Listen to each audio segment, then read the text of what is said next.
ஓம் சாய்ராம். நல்லது நினைப்போம், நல்லது நடக்கும். வழித்துணையாக நான் வருவேன், உனக்கு வழித்துணையாக நான் வருவேன். சாயி, நான் உங்களை தான் நம்பியிருக்கேன், வேறு யாரையும் நம்பலை. இந்த உலகத்தில் உங்களை விட்டால் எனக்கு வேறு யாரும் கிடையாது சாயின்னு அவர் மேலே நம்பிக்கை வைத்து காத்துட்ருக்க ஒவ்வொரு பக்தர்களுக்கும் அவர் வழித்துணையாக வருவார், நம்மளோட சாயி. அந்த நம்பிக்கையிலையும் அந்த தைரியத்துலேயும் தான் நம்ம வாழ்ந்துக்கிட்டு இருக்கோம். பல பேரோட வாழ்க்கை இப்படி தான் போய்கிட்டுருக்கு. வேறு யாரும் கிடையாது, ஒரு அனாதையாக சாய் மட்டும்தான் எனக்கு இருக்கார் அப்படின்னு எத்தனையோ பேர் தன்னோட குடும்பத்தையே அவர்கிட்ட ஒப்படைச்சிட்டு பல கஷ்டங்களையும் துன்பங்களையும் தாங்கி அவர்கிட்ட சரணடைஞ்சிட்ருக்காங்க. அப்படி சரணடைகிறவங்களோட ஒவ்வொருத்தவங்களோட வாழ்க்கையை மாற்றி அமைச்சிட்டு இருக்காரு, அவங்களோட தலையெழுத்தையே மாற்றி அமைச்சிக்கிட்டு இருக்காரு நம்மளோட சாயி. அவரை முழுவதுமாக யார் நம்புகிறாங்களோ அவங்களுக்கு வாழ்க்கை முழுவதும் வழித்துணையாக நம்மளோட சாயி வருவார். இதை எப்பொழுதும் ஞாபகத்தில் வச்சுக்கோங்க. இன்றைக்கி காலையில் நம்ம 4:30 மணிக்கு நம்ம இங்கே துவாரகாமாய்க்கு வந்திருக்கோம். இன்றைக்கி பார்த்திங்க அப்படின்னா குரு பூர்ணிமாவில் நேற்று 10ஆம் தேதி. அதனால் விடிய விடிய இரவு 24 மணி நேரமும் தரிசனம் உண்டு. அதனால் பாபா தூங்கவே மாட்டார். 10ஆம் தேதி இரவு பாபாவுக்கு தூக்கம் கிடையாது. ஏன்னா 24 மணி நேரமும் பாபா மக்களுக்கு தரிசனம் கொடுத்துட்டே இருப்பார் பக்தர்களுக்கு. அதனால் காலையில் ஆரத்தி கிடையாது. 11ஆம் தேதி அன்றைக்கி காலையில் ஆரத்தி கிடையாது. குரு பூர்ணிமாவுக்கும் அடுத்த நாள் காலையில் ஆரத்தி கிடையாது. 4:30 மணிக்கே பாருங்களேன் துவாரகாமாயில் எவ்வளவு கூட்டம் இருக்குது. இதுக்கு முன்னாடி நம்ம நிறைய முறை வந்திருக்கோம் துவாரகாமாய்க்கு. விடிய காலையில் 4:30க்கெலாம் ஒரு 5 பேர் 10 பேர் இருப்பாங்க, இல்லைனா ஒரு 20 பேர் இருப்பாங்க, அவ்வளோதான் அதிகபட்சம் இருப்பாங்க. ஆனால் எவ்வளவு மக்கள் லைனில் நிற்கிறாங்க பாருங்களேன். காலையில் 4:30 மணிக்கே இவ்வளோ கூட்டம். நேத்தியெல்லாம் இந்த இடத்துல கால் வைக்க கூட இடம் இல்லை. நேற்று வீடியோ பார்த்துருப்பீங்க. லட்சக்கணக்கான பக்தர்கள் இந்த சின்ன ஊரில் இந்த கோவிலுக்கு அவ்வளோ மக்களும் வந்தாங்க, லட்சக்கணக்கான பேர் வந்தாங்க. அந்த மக்கள் வெள்ளத்தில் சாய் தேரில் பவனி வந்தார். ஆட்டம் பாட்டம் கொண்டாட்டம்னு நேற்று ஷீரடியே குலுங்கிருச்சு. குரு பூர்ணிமாவுக்கு இந்த வருஷம் ஷீரடி குலுங்கிருச்சு. விடிய விடிய தர்ஷனுக்கு மக்கள் போய்கிட்டே தான் இருக்காங்க. இப்போ கூட தர்ஷன் பார்த்துக்கிட்டு இருக்காங்க. இப்போ நம்ம கோவில் முழுவதுமாக சுற்றி வர போகிறோம். என் கூட சேர்ந்து ஆத்மார்த்தமாக நீங்களும் நடந்து வாங்க. நானும் உங்கள்கிட்ட ஒரு சில முக்கியமான விஷயங்கள்லாம் பேச வேண்டியது இருக்குது. என்னென்னா, ஸ்ரீ சாய்நாத ஸ்தவனம் வச்சுட்டு தினமும் காலையில் 6 மணிக்கு நம்ம வீடியோ போட்டுக்கிட்டு இருந்தோம். அது என்னென்னா, நான் தினமும் அதை உட்காந்து படித்து அதை ரெக்கார்ட் பண்ணி நான் போஸ்ட் பண்ணணும் அப்படின்னா அது ரொம்ப கஷ்டம். ஏன்னா சத்தமாக படித்தா தான் வாய்ஸ் கிளியராக ரெக்கார்ட் பண்ண முடியும். நம்ம பாராயணம் பண்ணும்போது நம்ம மனசுக்குள்ளே படிக்கிறதுக்கும் வீடியோவாக ரெக்கார்ட் பண்ணுறதுக்கும் நிறைய வித்தியாசம் இருக்கும். நம்ம வார்த்தைகள்லாம் பார்த்து கரெக்டாக உச்சரித்து அதை பதிவு பண்ணணும். அப்போ அது முடியாததுனால தினைக்கும் அந்த மாதிரி படித்தோம் அப்படின்னா, ஏற்கனவே எனக்கு இப்போ தான் த்ரோட் கொஞ்சம் சரியாகி வந்துக்கிட்டு இருக்குது. அதனால் ஒரே நாள் படித்ததை தான் திரும்ப நான் ரெக்கார்ட் பண்ணி அதே இது தான் அதே ஆடியோவை தான் நான் ஒவ்வொரு நாளும் திரும்ப நான் போஸ்ட் பண்ணிகிட்டே இருப்பேன். பேக்ரவுண்டில் இருக்க பாபாவோட ஃபோட்டோ மட்டும் வீடியோ மட்டும் தான் சேஞ்ச் ஆகுமே தவிர, ஆனால் ரெக்கார்ட் பண்ண ஒரே அந்த சாய்நாத ஸ்தவனம் வச்சுட்டு அதுதான் தினமும் வந்துக்கிட்டு இருக்கோம். அப்புறம் முக்கியமான நாளில் மட்டும் நம்ம துவாரகாமாய்க்கு வெளியே உட்காந்து படிக்கிறது, அப்புறம் வேறு ஏதாவது கோவில்களுக்கு போனோம்னா அங்கே உட்காந்து படிக்கிறது, இந்த மாதிரிலாம் வீடியோலாம் நீங்கள் பார்த்துருப்பீங்க. ஆனால் மற்ற நாட்களில் எல்லாம் பார்த்திங்கன்னா ஒரே பதிவு தான் திரும்ப வந்துட்டுருக்கோம். அது உங்களுக்கு கேட்டவங்க எல்லாருக்கும் தெரிஞ்சிருக்கும். இப்போ தொடர்ந்து நான் அதே மாதிரி செய்கிறதுக்கு எனக்கும் அது சரியாக படலை. ஏன்னா நான் தினைக்கும் படித்து ரெக்கார்ட் பண்ணி போட்டேன்னா எனக்கும் திருப்தியாக இருக்கும். ஏற்கனவே ஒரு வாட்டி படித்ததை திரும்ப காப்பி பண்ணி போடவும் முடியல, சங்கடமாக இருக்குது. அது ஒரு காரணம். அது மட்டும் இல்லாமல் இன்னொரு விஷயம் பார்த்திங்கன்னா, நம்ம நிறைய மோட்டிவேஷன் வீடியோ போட வேண்டியது இருக்குது. அப்போ சாய் மோட்டிவேஷன் சேனலில் நம்ம ஆல்ரெடி இங்கே சீரடியை முழுவதும் நம்ம சுற்றி காமிச்சிக்கிட்டே இருக்கோம். தினைக்கும் நடக்கிற நிகழ்ச்சிகள் இது எல்லாம் முக்கியமான கோவில்களுக்கெல்லாம் போயிட்டு வரதெல்லாம் அந்த சேனலில் போட்டுட்ருக்கோம். அப்போ மோட்டிவேஷன் வீடியோ போடுறதுக்கான ஸ்பேஸ் ரொம்ப கம்மியாகுது. அப்புறம் இடையில பார்த்திங்கன்னா, இப்போ நம்ம குரு சரித்திரம் பாராயணம்லாம் ஆரம்பித்தோம். அப்போ குரு சரித்திரம் பாராயணம்லாம் அந்த சேனலில் போட்டுகிட்டு இருக்கும்போது மோட்டிவேஷன் வீடியோ அதே சேனலில் போட முடியாது. ஏன்னா ஒரே சேனலில் 2 வீடியோ போட்டோம்னா அப்புறம் மக்களுக்கு போய் சேராது. அப்போ அந்த டைமில் மோட்டிவேஷன் வீடியோலாம் போட முடியல. அதுவும் ஒரு காரணமாக இருக்குது. இது மட்டும் இல்லாமல் பார்த்திங்கன்னா, நம்ம நிறைய கதைகள்லாம் கேட்க வேண்டியது இருக்குது. அதாவது இப்போ நம்ம குரு சரித்திரம் கேட்டோம், ஏற்கனவே சிவபுராணம் படித்து பாதியில் நிப்பாட்டிட்டோம். இந்த மாதிரியான நிறைய கதைகள்லாம் நம்ம கேட்க வேண்டியது இருக்குது. அதனால் நம்ம இந்த சேனலில் இனிமேல் நிறைய கதைகள் தான் நீங்கள் கேட்க போகிறீங்க. மோட்டிவேஷன் வீடியோலாம் கேட்க போகிறீங்க. அப்புறம் சாய் பற்றி நிறைய அற்புதங்கள், அதிசயங்கள், சாய் நிகழ்த்திய லீலைகள், இந்த மாதிரி பதிவுகள்லாம் இந்த சேனலில் போடலான் இருக்கோம். ஏன்னா நம்ம ஸ்தவன மஞ்சரி படிக்கணும், அதை விடவே கூடாது. அதை நல்லா மனசில் வச்சுக்கோங்க. தொடர்ந்து நம்ம படிச்சுக்கிட்டே தான் இருக்க போகிறோம். ஆனால் முக்கியமான நாட்களில் மட்டும் நம்ம லைவாக அதான் நான் ரெக்கார்ட் பண்ணி இப்போ நான் போட்டுட்ருக்கேன்ல, அந்த மாதிரி இல்லாமல் இப்போ லைவாக துவாரகமாய்க்கு வெளியே உட்காந்து நான் படிக்கிறத ரெக்கார்ட் பண்ணுறது. அப்புறம் இப்போ மகேஸ்வரம் சேசுர நர்மதா நதிக்கரையில் போய் படித்தோம். அந்த மாதிரி இதுக்கு முன்னாடி நம்ம காசியில் போய் படிச்சிருக்கோம், இமயமலையில் போய் படிச்சிருக்கோம். அந்த மாதிரி நிறைய ஊரில் போய் படிச்சிருக்கோம். இப்போ அந்த மாதிரி டைமில் மட்டும் நம்ம வந்து அதை வீடியோ எடுத்து ஸ்ரீ சாய்நாத் சவணமஞ்சரி நம்ம அந்த மாதிரி டைமில் மட்டும் போடலாம். இப்போ மற்ற நாட்களில் இப்போ நீங்கள் வந்து தொடர்ந்து வந்து படிச்சுக்கிட்டே தான் இருக்கணும். அதை வந்து விடவே கூடாது. நம்ம சேனல் பார்த்துட்டு இருக்கவங்க யாரும் அதை வந்து விடவே மாட்டாங்க. ஏன்னா கிட்டத்தட்ட 3 வருஷத்துக்கு மேலே தொடர்ந்து பாராயணம் வந்து வீடியோ வந்து போட்டுக்கிட்டே தான் இருக்கும்.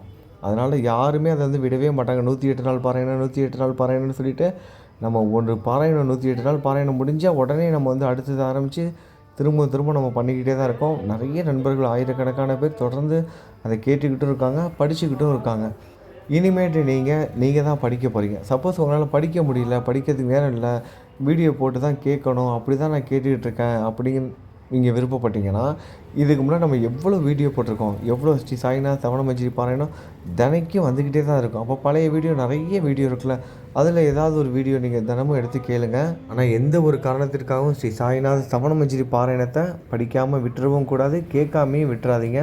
படிக்க முடியலனாலும் நம்ம சேனலில் நிறைய வீடியோ இருக்குது. ஸ்ரீ சாய்நாத் சவணமஞ்சரி இங்கே ஆயிரக்கணக்கான வீடியோ இருக்கும். ஏன்னா கிட்டத்தட்ட 3 வருஷம், ஒரு வருஷத்துக்கு 365 நாள்னு வச்சோம்னா கண்டிப்பாக 1000 வீடியோ வந்து இருக்கும் ஸ்ரீ சாய்நாத் சவணமஞ்சரி பதிவு மட்டுமே. அதனால் நீங்கள் ஏதாவது ஒரு வீடியோ எடுத்து தினைக்கும் கேட்டுருங்க. கேட்க முடியாத படிக்க முடியறவங்க படிங்க, படிக்க முடியாதவங்க கேளுங்க. அதே மாதிரி தான் இன்னொரு விஷயமும் என்னென்னா, கூட்டு பிரார்த்தனை இருக்குல்ல, இப்போ அந்த பதிவும் பார்த்திங்கன்னா தினமும் ஈவினிங் 6 மணிக்கு வரும். மாலை நேரத்தில் 6 மணிக்கு வந்துட்டுருக்கோம். அந்த பதிவும் இன்னையிலேருந்து வராது. அதுக்கு பதிலாக நம்ம வேறு ஒரு சில விஷயங்கள்லாம் பண்ண போகிறோம், பிளான் பண்ணிக்கிட்டு இருக்கோம். கண்டிப்பாக எல்லாருக்கும் உபயோகம் உள்ளதாக தான் இருக்கும். இன்னும் ஒரு சில நாட்களில் நான் அதை வந்து உங்களுக்கு வந்து தெளிவுபடுத்துகிறேன். ஒரு விஷயம் நல்லா ஞாபகம் வச்சுக்கோங்க. எதுக்காக இந்த 2 வீடியோவும் இப்போதைக்கு தற்காலிகமாக நிப்பாட்டி வைக்கிறேன்னா, இன்னும் நிறைய விஷயங்கள் நம்ம தெரிஞ்சுக்கணும். இப்போ ஸ்ரீ சாய்நாத சவணமஞ்சரி நம்ம நல்லா ரீச் பண்ணிட்டோம். நம்ம 2021 ஆரம்பித்தோம். 2021 டிசம்பர் 31 அன்னைக்கு ஸ்ரீ சாய்நாத சவணமஞ்சரியை வந்து நம்ம சேனலில் போஸ்ட் பண்ணது. அதுக்கப்புறம் நிறைய வீடியோ வந்து போட்டாச்சு. ஆயிரக்கணக்கான புத்தகங்கள் அடித்து இன்றைக்கி வரைக்கும் நம்ம ஸ்ரீ சாய்நாத சவணமஞ்சரி நம்ம கொடுத்துக்கிட்டே தான் இருக்கோம். இனிமேலும் கொடுத்துக்கிட்டே தான் இருப்போம். ஸ்ரீ சாய்நாத சவணமஞ்சரி வேணும்னா எப்போ வேணாலும் தொடர்பு கொண்டு வாங்கிக்கலாம். இலவசமாக தான் நம்ம வந்து கொடுத்துட்ருக்கோம். ஸ்ரீ சாய்நாத சவணமஞ்சரிக்கு எந்த ஒரு விலையும் கிடையாது. போஸ்டல் சார்ஜ் மட்டும் நீங்கள் கொடுத்து வாங்கிக்கிற மாதிரி இருக்கும். இல்லை நீங்கள் ஷீரடிக்கு வரீங்க, நானும் ஷீரடியில் இருக்கேன் அந்த டைமில் அப்படின்னா நீங்கள் என்னை கேட்டிங்கன்னா நானே கொண்டு வந்து துவாரகமாய்க்கு வாங்க அப்படின்னு சொல்லிவிட்டு துவாரகமாய்க்கு வந்தே கொடுத்துட்டு போயிடுவேன். இல்லை போஸ்டல் மூலமாக நீங்கள் வாங்குறீங்கன்னா அது போஸ்டல் சார்ஜ் மட்டும் நீங்கள் கொடுக்குற மாதிரி இருக்கும். வெளிநாட்டில் இருக்கிறவங்களுக்கும் அதே தான். ஸ்ரீ சாய்நாத சவணமஞ்சரி இலவசமாக தான் கொடுக்குறோம். ஆனால் வெளிநாட்டுக்கு அனுப்பும்போது போஸ்டல் சார்ஜ், அந்த கொரியர் சார்ஜ் நீங்கள் தான் கொடுக்குற மாதிரி இருக்கும். தேவைப்படுறவங்க எப்போ வேணாலும் கேட்டு வாங்கிக்கலாம். இனிமேல் நம்ம சாய் ஃபேமிலி சேனலில் இன்னும் புதுசாக இன்னும் நிறைய விஷயங்கள் நம்ம வந்து தெரிஞ்சுக்க போகிறோம். சாய் பற்றி நிறைய அற்புதங்கள், லீலைகள் இதை பற்றியெல்லாம் பேச போகிறோம். அப்புறம் சாய் சம்மந்தமான முக்கியமான இடங்களுக்கு போக போகிறோம். அதையும் நீங்கள் வந்து வீடியோவில் வந்து பார்ப்பீங்க எல்லாமே. எதுக்காக இதெல்லாம் பண்ணுறோம் அப்படின்னா, ஒரே சேனலில் எல்லா வீடியோவும் போட முடியல. சாய் மோட்டிவேஷன் சேனலில் எல்லா வீடியோவும் போட முடியல. ஒரு நாளைக்கு 3 வீடியோ 4 வீடியோலாம் போட்டோம் அப்படின்னா ஒரு வீடியோ மட்டும்தான் எல்லாருக்கும் போய் சேரும். மற்ற வீடியோலாம் போகாது. அதுக்காக தான் இந்த சேனலை கொஞ்சம் இப்போ நம்ம ஃப்ரீ பண்ணி வச்சா தான், இப்போ நம்ம ஷீரடியிலே நிறைய நாட்கள் இருக்கிறதுனால பாபா சம்மந்தமாக இங்கே பக்கத்தில் இருக்க கோவில்களுக்கெலாம் போவோம். அப்போ அந்த கோவிலை காமிக்கும்போது மோட்டிவேஷன் வீடியோ வந்து போட முடியாது. அப்போ மோட்டிவேஷன் வீடியோ வந்து இதில் வந்து போடலாம். கோவில்கள்லாம் நம்ம சாய் மோட்டிவேஷன் சேனலில் காமிக்கும்போது மோட்டிவேஷன் வீடியோ நம்ம சாய் ஃபேமிலி சேனலில் வந்து போடலாம். அதுக்காக தான் இந்த மாதிரி இப்போதைக்கு பண்ணியிருக்கோம். கூடிய சீக்கிரமே இல்லைனா இந்த பாராயணத்துக்கு வந்து தனியாகவே செப்பரேட்டாக ஒரு சேனல் வேணால் ஓப்பன் பண்ணிடுவோம். சாய் பாராயணம் அந்த மாதிரி டைட்டில் கொடுத்து ஒரு சேனல் ஓப்பன் பண்ணிவிட்டு பாராயணத்துக்கு மட்டும் அந்த சேனல் அந்த மாதிரி வந்து வச்சுக்கலாம். கூடிய சீக்கிரமே அதற்கான வேலையும் பார்ப்போம். கொஞ்சம் கொஞ்சமாக ஒன்று ஒன்றா செய்வோம். இது மட்டும் இல்லாமல் நிறைய பேர் வந்து இந்த புத்தகம் அப்புறம் அந்த பொருட்கள்லாம் கேட்டு வந்து மெசேஜ் பண்ணியிருக்கீங்க. குரு சரித்திரம் புக்கெலாம் வந்து கேட்டிருக்கீங்க. எல்லாருக்கும் நான் அனுப்பி வச்சுருவேன். கூட யாரும் கிடையாது. நான் ஒருத்தன் தான் அனுப்பணும். இப்போ இடையில வந்து கோவிலுக்கு போகணும், வீடியோ எடுக்கணும், அப்புறம் வீட்டில் நான் மட்டும் தானே இருக்கேன். அப்போ வீடியோ க்ளீன் பண்ணுறது எல்லா வேலையும் நான் பார்த்தேன். இதெல்லாம் சொல்லக்கூடாது, கஷ்டம்னு சொல்லக்கூடாது. ஆனால் டைம் இல்லை, அதுதான். அதனால் நான் கொஞ்சம் கொஞ்சமாக அனுப்பிடுவேன். எல்லாருக்கும் ஒரே நாளில் அனுப்ப முடியாது. கிட்டத்தட்ட ஒரு 15 நாள் 20 நாளுக்குள்ளே எல்லாருக்கும் நான் அனுப்பி வைக்க முயற்சி பண்ணுறேன். அட்லீஸ்ட் வந்து ஜூலை எண்டுக்குள்ளே உங்களுக்கு நீங்கள் கேட்ட பொருட்கள் எல்லாமே நான் அனுப்பி வைக்கிறதுக்கு முயற்சி பண்ணுறேன். அதுக்கு முன்னாடி நான் உங்கள்கிட்ட ஃபோன் பண்ணி பேசிடுவேன். அடுத்த வாரத்தில் எல்லாருக்கும் யார் யாரெல்லாம் என்னென்ன கேட்டிங்களோ அவங்க எல்லார்ட்டையும் வந்து விலையெல்லாம் ஒவ்வொரு பொருளும் என்ன விலையெல்லாம் கேட்டிருக்கீங்க, விலை மட்டும் இல்லாமல் உங்கள் ஊருக்கு அதாவது ஒவ்வொரு ஊருக்கும் ஒவ்வொரு கொரியர் சார்ஜ் வரும். இப்போ நீங்கள் எந்த ஊரில் இருக்கீங்க, அந்தந்த ஊருக்கு எவ்வளோ கொரியர் சார்ஜ் வரும், அது எல்லாமே டீட்டெயிலாக நான் சொல்கிறேன். உங்களுக்கு தேவைன்னா நீங்கள் கேட்டு வாங்கிக்கலாம். இந்த வாரத்தில் வர வாரத்தில் நான் வந்து ஃபோன் பண்ணி உங்கள்கிட்ட எல்லாமே டீட்டெயிலாக நான் சொல்லிடுவேன். வேணுங்கிறவங்களுக்கு நான் ஒவ்வொருத்தங்களுக்காக நோட் பண்ணி வச்சுட்டு வரப்போகிற நாட்களில் இந்த ஜூலை எண்டுக்குள்ளே நான் அனுப்பி வைக்கிறேன். கண்டிப்பாக முயற்சி பண்ணுறேன். இல்லை ஒரு சில நாட்கள் 1-2 நாள் முன்ன பின்ன ஆகலாம், அவ்வளோதான். ஆனால் கண்டிப்பாக அனுப்பி வச்சுருவேன். அப்புறம் நம்ம சேனலில் வர குரு பூர்ணிமா வீடியோலாம் பார்த்தீங்களா? உங்களுக்கு பிடிச்சிருந்ததா? எப்படி இருந்தது உங்களோட உணர்வு? ஆத்மாத்மா நீங்களும் ஷிரடிக்கு வந்தீங்களா? பாபாவை தரிசனம் பார்த்தீங்களா? அவர் என்ன சொன்னார் உங்ககிட்ட? நீங்கள் அவர்கிட்ட என்ன சொன்னீங்க? எப்படி இருந்தது அதை சொல்லுங்கள். உங்களோட உணர்வு எப்படி இருந்தது? இந்த முறை ஷிரடியில் இந்த குரு பூர்ணிமா நிகழ்ச்சிகள் பார்த்தா உங்களுக்கு சந்தோஷமாக இருந்துச்சா? வசதி இல்லாத பக்தர்கள் இங்கேயே படுத்து தூங்கிட்டு இருக்காங்க. ஏன்னா குரு பூர்ணிமானால் ஹோட்டல் ரெண்ட், ரூம் ரெண்ட்லாம் ரொம்ப அதிகமாகிருச்சு. தங்க முடியாதவங்க இங்கேயே தங்கியிருக்காங்க. தேவஸ்தான் ரூமும் வந்து அவைலபிள் இல்லை. ஏன்னா கூட்டம் ரொம்ப அதிகம். கோவிலோட அந்த ரூம்லாம் வந்து ரொம்ப கம்மியாக தான் இருக்கும். 250 ரூபா, 300 ரூபா இந்த மாதிரிலாம் கூட அறைகள் ரூம் வந்து கிடைக்கும். ஆனால் வந்து எதுவுமே இப்போ அவைலபிள் இல்லை. ஏன்னா அந்த அளவுக்கு கூட்டம், லட்சக்கணக்கான பேர் வந்துட்டாங்க. இதுக்கு முன்னாடி குரு பூர்ணிமாவுக்கு 3 முறை நான் வந்திருக்கேன். இது வந்து 4வது முறை. ஆனால் இதுக்கு முன்னாடியை விட இந்த முறை தான் வந்து இவ்வளவு கூட்டம் வந்து வந்ததே கிடையாது. கூட்டம் அதிகமாக தான் இருக்கும். ஆனால் இவ்வளோ கூட்டம் கிடையாது. திருமண பக்கம் எல்லாமே கூட்டம் தான். முக்கியமான இடங்களில் மட்டும்தான் கூட்டம் அதிகமாக இருக்கும். அந்த துவாரகாமாய் பக்கத்தில், அப்புறம் பாபா தேரில் வர இடத்துல அங்கே தான் கூட்டம் இருக்கும். ஆனால் இந்த முறை வந்து பார்த்திங்கன்னா எல்லா பக்கமும் கூட்டம். சரி, நம்ம ஆஞ்சநேயர் கோயிலுக்கு வந்திருக்கோம். நீங்கள் ஆஞ்சநேயரோட தரிசனம் பாருங்கள். உடல் ஆரோக்கியத்திற்காகவும் மன வலிமைக்காகவும் ஆஞ்சநேயர்கிட்ட பிரார்த்தனை பண்ணிக்கோங்க.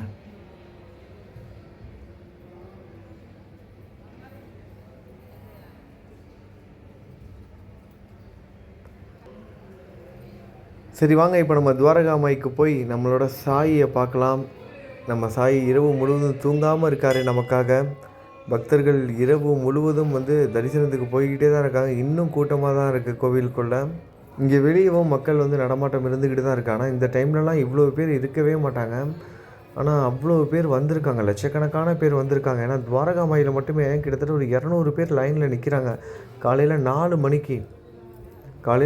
மணிக்கு நம்ம வரும்போது எத்தனை நாள் பார்த்துருப்போம். எவ்வளோ அமைதியாக இருக்கும் அந்த இடம். ஒரு 10 பேர் இருப்பாங்க, இல்லைனா 25 பேர் 30 பேர் இருப்பாங்க. அதிகபட்சம் 25லேருந்து 30 பேர் தான் இருப்பாங்க காலையில் 4 மணிக்கு. ஆனால் இன்றைக்கி 4:30 மணிக்கு வரேன், கிட்டத்தட்ட ஒரு 250 பேர் நின்றுட்டுருக்காங்க. காலையில் 4-4:30 மணிக்கு இவ்வளோ பேர் நிற்கிறாங்க லைனில் அப்படின்னா இன்னும் போக போக இன்னும் அதிகமாக கூட்டம் ஆகிரும். இன்றைக்கும் இங்கே திருவிழா தான். 3 நாள் குரு பூர்ணிமா திருவிழா, 9, 10, 11 3 நாட்கள் திருவிழா தான். அதனால் இன்றைக்கும் ஷிரடி வந்து விசேஷமாக தான் இருக்கும். சரி, சாயை பாருங்கள். கோவிலை முழுவதுமாக சுற்றி வந்துட்டோம். உங்கள் சாய்கிட்ட உங்களுக்கு என்ன வேணுமோ கேளுங்க, அவர் நிச்சயமாக கொடுப்பாரு. இந்த பதிவோட தலைப்பில் நம்ம சொல்லியிருக்க மாதிரி தான், வழித்துணையாக வருவார். ஆதரவு இல்லாதவங்களுக்கு சாய் எப்பொழுதுமே துணையாக தான் இருப்பார். ஏதாவது ஒரு ரூபத்தில் நம்மளை அவர் பின்தொடர்ந்து வந்துக்கிட்டே தான் இருப்பார். பல நேரங்களில் அது அவரை நமக்கு உணர்த்திக்கிட்டு தான் இருக்கார். அது நமக்கு நல்லாவே தெரியும். இப்போ காலையில் 5 மணி ஆகுது. சமாதி மந்திரில் பாபாவை பார்க்க எவ்வளோ பக்தர்கள் இருக்காங்கன்னு நீங்களே பாருங்களேன், காமிக்கிறேன். அந்த டிவியில் பாருங்கள், தெரியும். காலையில் 5 மணி ஆகுது. எவ்வளவு பேர் இருக்காங்க பாருங்கள். இன்றைக்கி முழுவதும் ஷிரடி இப்படி தான் இருக்க போகுது. சரி, நீங்களும் இந்த பக்தர்களோடு சேர்ந்து சாயை தரிசனம் பாருங்கள். அவர்கிட்ட பிரார்த்தனை பண்ணிக்கோங்க. உங்களுக்கு என்ன வேணுமோ கேளுங்க, நிச்சயமாக அவர் தருவார். நல்லதே நினைப்போம், நல்லதே நடக்கும். ஓம் சாய்ராம்.